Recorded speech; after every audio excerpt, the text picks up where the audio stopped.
Bienvenido a Funcionario de Prisiones, el programa en formato audio que te acompañará en tu estudio para que consigas tu trabajo fijo como ayudante de instituciones penitenciarias. Junto a Kino y Juanle, creadores de funcionarioprisiones.com. Bueno, el tema 1, derecho penal, que el derecho penal se divide en el sentido objetivo, que es el conjunto de normas jurídicas, el ius poenale, y el sentido subjetivo es la facultad que tiene el Estado para imponer penas, es el ius puniendi. Básicamente, la parte, bueno, el derecho penal también tiene una parte de derecho administrativo, porque la administración pública es el titular inmediato. Es un derecho también político, porque engloba los conceptos de Estado, los derechos individuales, los derechos sociales. El derecho internacional, que cada día está más en boga por la persecución de los delitos internacionales. Cuanto a las fuentes, bueno, pues de producción escrita está la ley, que, bueno, pues en cuanto a la analogía, está terminantemente prohibida, excepto en las atenuantes, ¿de acuerdo? Bueno, pues la costumbre no puede ser fuente creadora de delito, de pena, de causa de agravación o medidas de seguridad. En cuanto al derecho internacional, importante saber que mientras que el tratado o el convenio no es publicado, no forma parte del derecho interno. No siempre hace falta una ley para ejecutar el acuerdo y, importante, mientras que, es decir, la diferencia entre la validez y la eficacia. La validez es desde que se firma el convenio o tratado y la eficacia es desde que se publica en el BOE. Las fuentes de conocimiento está la jurisprudencia, que interesan las sentencias que emana la Sala Segunda del Tribunal Supremo, en materia de casación por infracción de ley, y la doctrina científica, que es la obra de los juristas. En cuanto a el Estado y este ius poniendi, tiene unos límites. El uso de la ley por parte del Estado para castigar las infracciones. En primer lugar, la titularidad, porque el Estado es el único titular del ius puniendi. Después está la vinculación al derecho penal objetivo, que establece el límite, y la garantía jurisdiccional, porque el control jurisdiccional tiene que ser siempre por jueces o tribunales. En cuanto a el principio de reserva de ley, pues viene a decir que los derechos fundamentales, las libertades públicas, se regularán mediante ley orgánica. El principio de mandato de certeza es que el legislador debe describir de forma clara las conductas, y el principio de non bis in idem, es decir, no sancionar a una misma persona por dos veces por el mismo hecho. Lo que sí se puede hacer es, debido a la relación de sujeción especial con la administración, se puede sancionar por vía administrativa y también por vía penal. En cuanto a, bueno, el principio de intervención mínima, nos habla del principio de exclusiva protección de bienes jurídicos. Hay que proteger el bien jurídico. El principio de subsidiariedad o carácter de última ratio, es decir, que el uso de la ley, de las penas y medidas privativas de libertad, sea el último recurso, y el carácter fragmentario, porque protege los bienes jurídicos más importantes en frente a los ataques más graves. El principio de proporcionalidad, el principio de humanidad de las penas. En cuanto a la culpabilidad, bueno, el artículo 5 del Código Penal nos especifica que no hay pena sin dolo o imprudencia. Existen 4 garantías. La garantía criminal, es decir, no se puede castigar ninguna acción que no esté recogida en la ley. El artículo 10 del Código Penal nos habla de que son delitos las acciones y omisiones dolosas o imprudentes penadas por la ley. La garantía penal es que no se puede imponer ninguna pena que no esté tipificada. La garantía judicial, que solo se podrán imponer penas o medidas privativas de libertad o medidas de seguridad por ejecución de la sentencia firme dictada por un juez o tribunal competente. Y el garantía de ejecución y la pena o medida adoptada por los jueces y tribunales sentenciadores deben de estar recogidos en la ley. En cuanto a, importante, las leyes penales no se aplicarán a casos distintos de los comprendidos expresamente en ellas. En cuanto a, bueno, pues hemos dicho que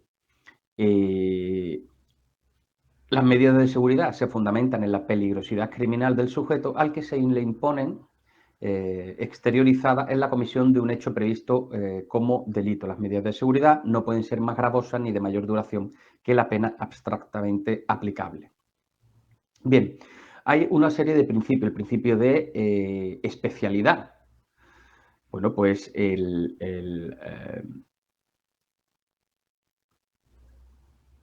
delito, por ejemplo, de asesinato, pues recogerá todas las circunstancias del homicidio. En cuanto al principio de subsidiariedad, el precepto subsidiario se aplicará solo en defecto del principal. En cuanto a el principio de consunción, el precepto penal más amplio absorberá a los que se castiguen con infracciones consumidas en aquel, y el principio de alternatividad. El precepto penal más grave excluirá a los que castiguen el hecho con pena menor.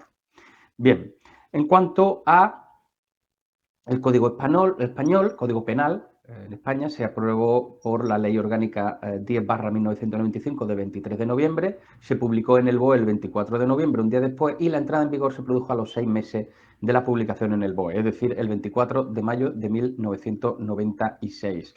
Está el título preliminar de las garantías penales y de la aplicación de la ley penal, y después está el libro 1, que habla pues, básicamente de las infracciones y de las penas, de las medidas de seguridad, de la responsabilidad civil, y del libro 2 de los delitos y sus penas. Perdón. Bien, el Código Penal establece unas novedades. Por ejemplo, recupera la clasificación tripartita de la infracción penal, se incorporan las medidas de seguridad, se eleva la edad penal a los 18 años, se suprime la redención de penas por trabajo, incluye y elimina nuevas figuras y tipos delictivos.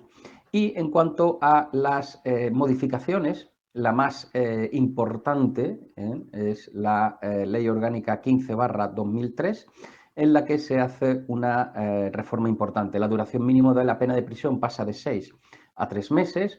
Se establece 5 años la diferencia entre la pena de prisión grave y la menos grave, se suprimen los arrestos de fines de semana, se crea la pena de localización permanente, se potencia y mejora el TBC. En cuanto a... se introducen reformas para favorecer la rehabilitación en caso de adicciones a sustancias o alcohol. En cuanto a... bueno, se reforma el delito de pornografía infantil, se modifican los delitos contra la libertad sexual, se agravan los delitos contra la propiedad intelectual e industrial, se modifican distintos tipos delictivos que afectan al medio ambiente.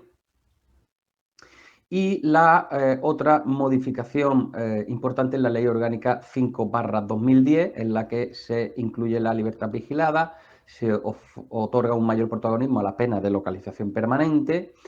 Bien, en cuanto, bueno, incluye el trasplante de órganos humanos, se incrimina la conducta de acoso laboral, de acoso inmobiliario, se incluye la trata de seres humanos, la agresiones sexuales a menores de 13 años. Bien, en cuanto a, bueno, delitos de terrorismo también es muy importante, financiación del terrorismo.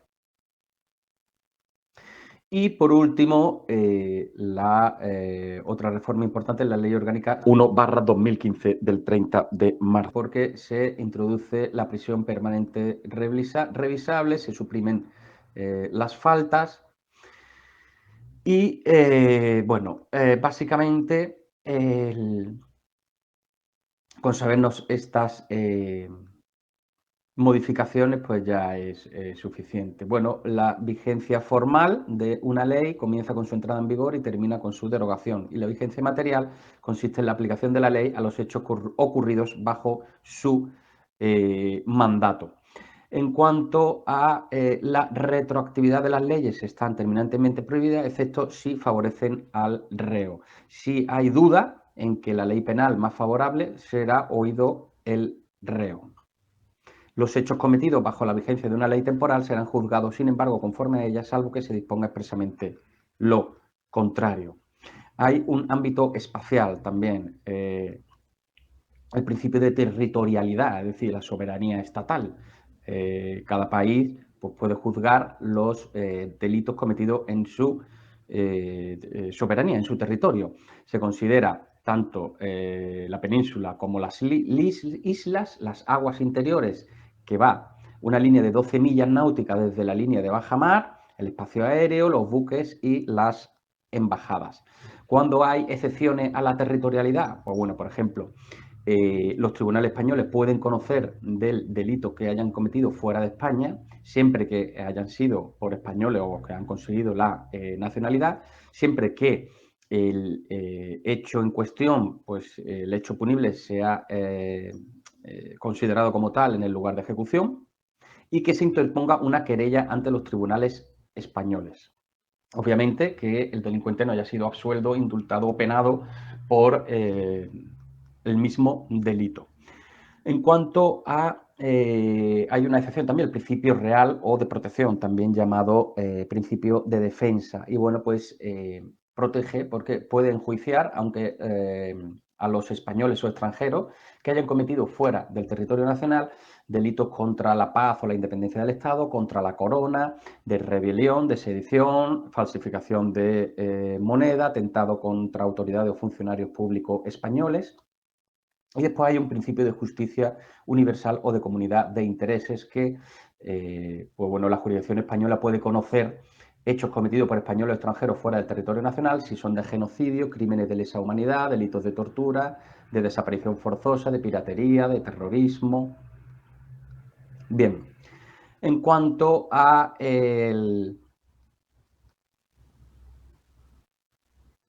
cuando no se podrá seguir, pues cuando se haya iniciado un procedimiento para su investigación en un tribunal internacional, pues y España forma parte de ese convenio, pues lógicamente España pues, no lo juzgará porque ya está el tribunal internacional.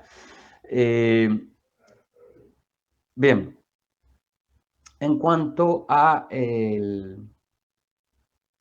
la extradición. Bueno, la extradición consiste en la entrega de un delincuente por parte del Estado en cuyo territorio se ha refugiado a aquel que es competente para juzgarle o para ejecutar la pena o la medida de seguridad impuesta. Está la activa. La extradición activa es cuando los jueces de España reclaman la entrega de un presunto delincuente. Bueno, pues siempre que haya un auto motivado de prisión o haya recaído sentencia firme, los tribunales españoles podrán, mediante un suplicatorio enviado al Ministerio de Justicia, se le manda el suplicatorio de la extradición. Bien, en cuanto a la extradición pasiva, es que España entrega a otro país a un delincuente. Está regulado en la ley 4/1985 de 21 de marzo y bueno, pues lo primero que se tiene que dar es el principio de reciprocidad. Es decir, si España concede la extradición pasiva, ese país también debe de tener un principio de reciprocidad y realizar la extradición activa cuando España se lo reclame. Las penas o medidas de seguridad tienen que ser superiores a un año y las penas o medidas de seguridad deben de ser superior a 4 meses para llevar a cabo la extradición. Bien, el ministro de Justicia de la parte requeriente se lo reclama la extradición pasiva al Ministerio de Justicia español. El Ministerio de Justicia español tiene 8 días para elevar la propuesta al Gobierno, motivada sobre si procede o no procede. El Gobierno adopta su decisión en 15 días. contado desde que el Ministro de Justicia le eleva la propuesta, y si se confirma la extradición, se remite el procedimiento al Juzgado Central de Instrucción. El Juzgado Central ordena la comparecencia del detenido para ver si consiente o no a la extradición, remite el expediente a la Sala de lo Penal de la Audiencia Nacional, y la Sala en 15 días pondrá la vista, una fecha para la vista. Si el auto es favorable, la Sala eleva la resolución al Gobierno, que definitivamente decidirá la entrega de la persona reclamada o denegará la extradición. Una vez que se acuerda la entrega, el Ministerio de Justicia lo comunicará al de Asuntos Exteriores para que lo notifique a la representación diplomática del país que formuló la demanda. En extradición en tránsito pues sí tiene que pasar por el país. España obliga a que se le informe de todas las extradiciones en tránsito que pasen por su suelo o por su cielo. Como hemos dicho, el principio de reciprocidad, principio de no entrega de los nacionales, principio de legalidad, el principio de doble incriminación. Es decir, la conducta tiene que ser delito en los dos países. Principio de non bis in idem, o sea, que no haya sido juzgado. El principio de no concesión por hechos de escasa gravedad. Y en cuanto a, básicamente hemos acabado el tema 1 de penal.